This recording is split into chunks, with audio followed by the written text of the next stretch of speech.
I know it. I'm looking at faces I hadn't ever seen, and I am so tickled. I have met the best people because of what happened.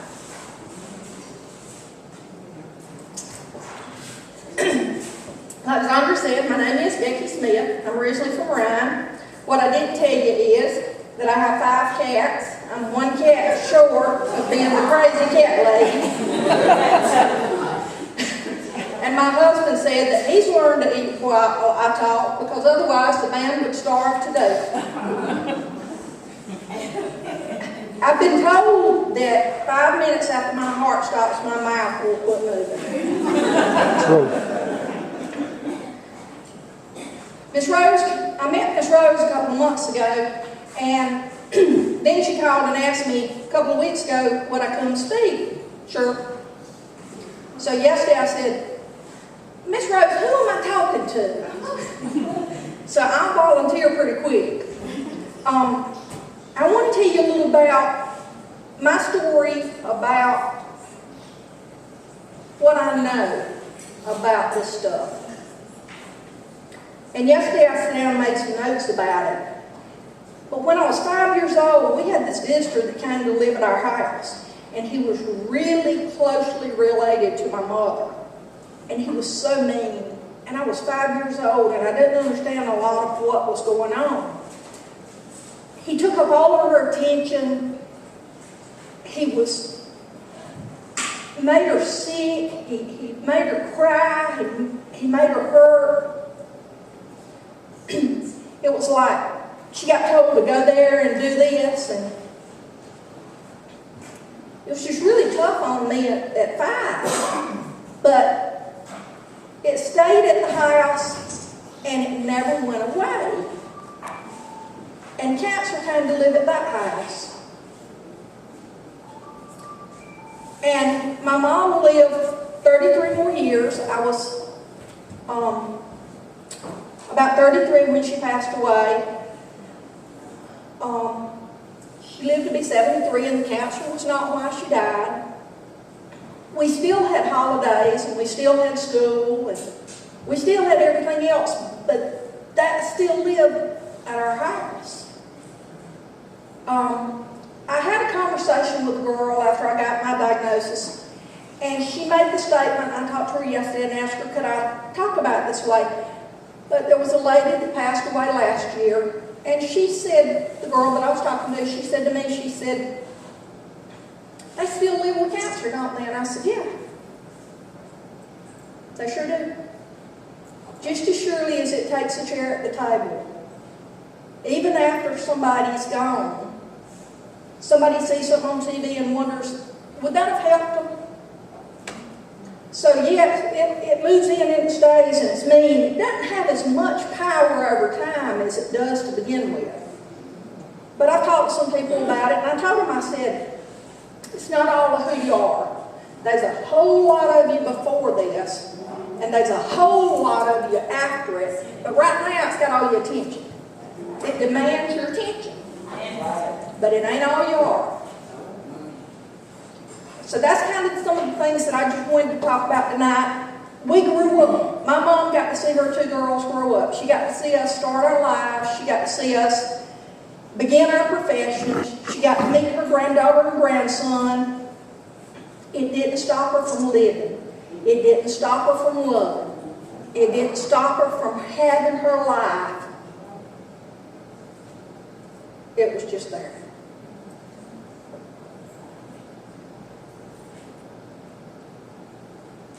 You don't invite it there, but it stays.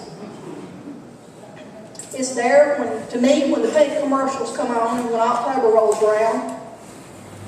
Anytime that my mom heard that one of the others that was living with cancer in their house, if they ever passed away, it got more powerful, it got stronger, and it got more attention.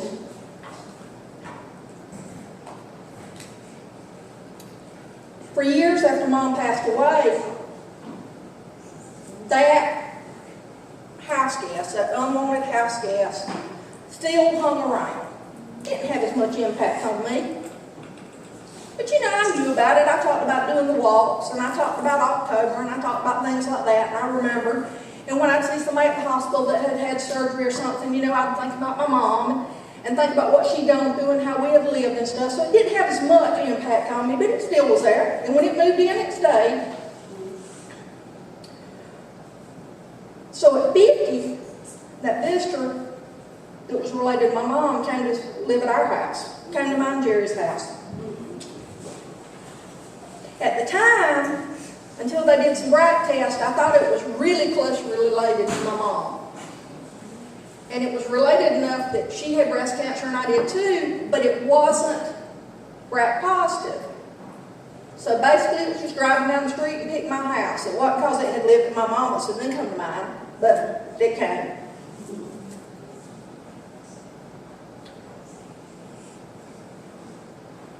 It didn't just attack our house. It didn't just come in as an invader to our house. We forget when it comes to see me, that it comes to see the caregiver, and it comes to see Jerry, and it comes to see my nieces and nephews, and that I do the BRAC test to make sure that my niece has at least the same odds I do, that, oh Lord, I just picked that bad hand. So it affects everybody we come in contact with. It's just that invasive, it's just that rude, it does. We've talked about it. It can affect the people that you work with just because they can't even imagine that invader stopping at their house. It can scare them that bad. But it affects everybody. It's demeaning, it's selfish, it wants all the attention, you can't ignore it, you can't forget it.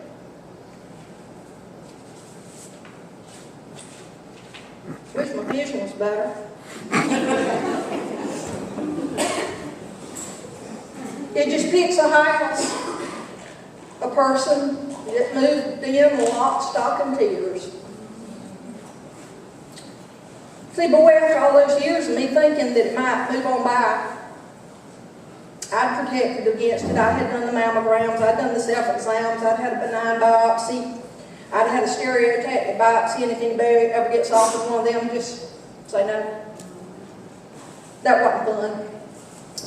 Lumps and bumps and fears that make you break out in a cold sweat at night. I had gone through all that stuff, but there it was. It was demanding my attention. It scared all my family members. Kept me awake. Even have to work around its schedule and its requirements. But it's been 4 years since it moved in. December 22nd of this year will be 5 years.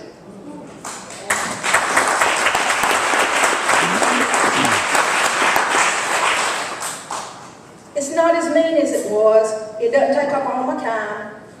It doesn't make me cry as much, at least not for me. I'm stronger just because it came along.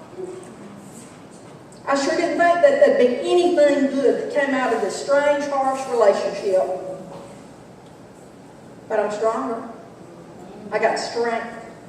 I love more. I see more. I laugh more. I laugh. Man, I laugh.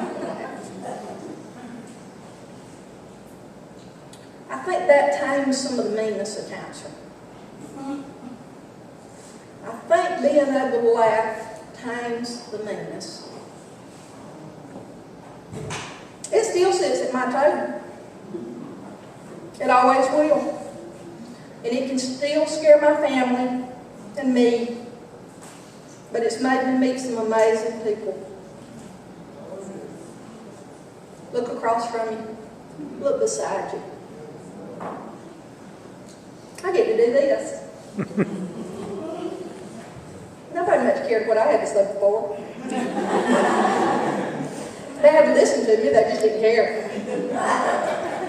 I can do anything I want. Except maybe be the president, but who wants to do that anyway? I have learned that I'm stronger than I ever thought that I could be. Amen. I'm more aware of the important things, and I tell people I love them and I mean it. That's right. I made a promise about 4.5 years ago that if there was anything that I could ever do to help anybody from being scared, that I'd do it. I meant it. It's important to me. Not just for the person that's got cancer, but for anybody. That they can see that I'm the face of cancer. I had a lady that I met tell me she had never met anybody that had lived through cancer. And that broke my heart, because that meant that that's what she thought. So I lived through it. It still lives with me. Like I said, some people can't even bear the thought to think that it might come by their house, that it's even on their street. That promise that I made, I call it my pinky promise. I watch out for the home invader. I listen out if it moves in down the street. I watch for the pink ribbons. I ask questions at work. Some of y'all I met that way. I shake your hand and welcome you to this strange, strange world of home invaders and life changers. I listen and I watch out for friends and co-workers, even complete strangers. I wear my pink. I let cancer live in my house. Don't doubt for a second that it's not mean and angry and demanding. I don't have enough words to tell you about how bad it is, but I've learned so much. I'm amazed that something this ugly can bring such an awareness of beauty. The stars at night, the clouds, birds singing, laughter, closeness, a sense of peace.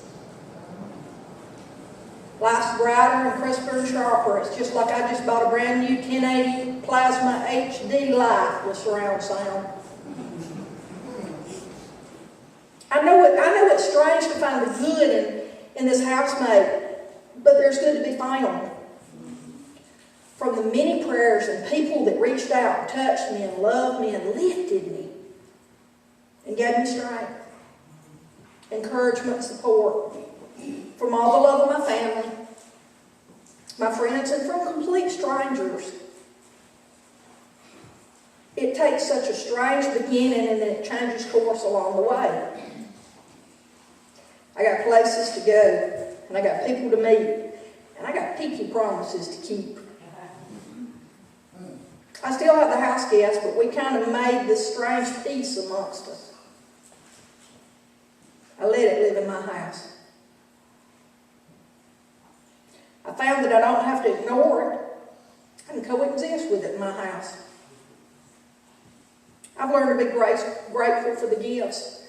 It's crazy, ain't it? Cancer gifts. Maybe they need to bring back S&X green stamps so we could go and get cancer gifts and a set of glasses. A stamp per stitch. Or for a minute of doctor time. That sounds insane, don't it?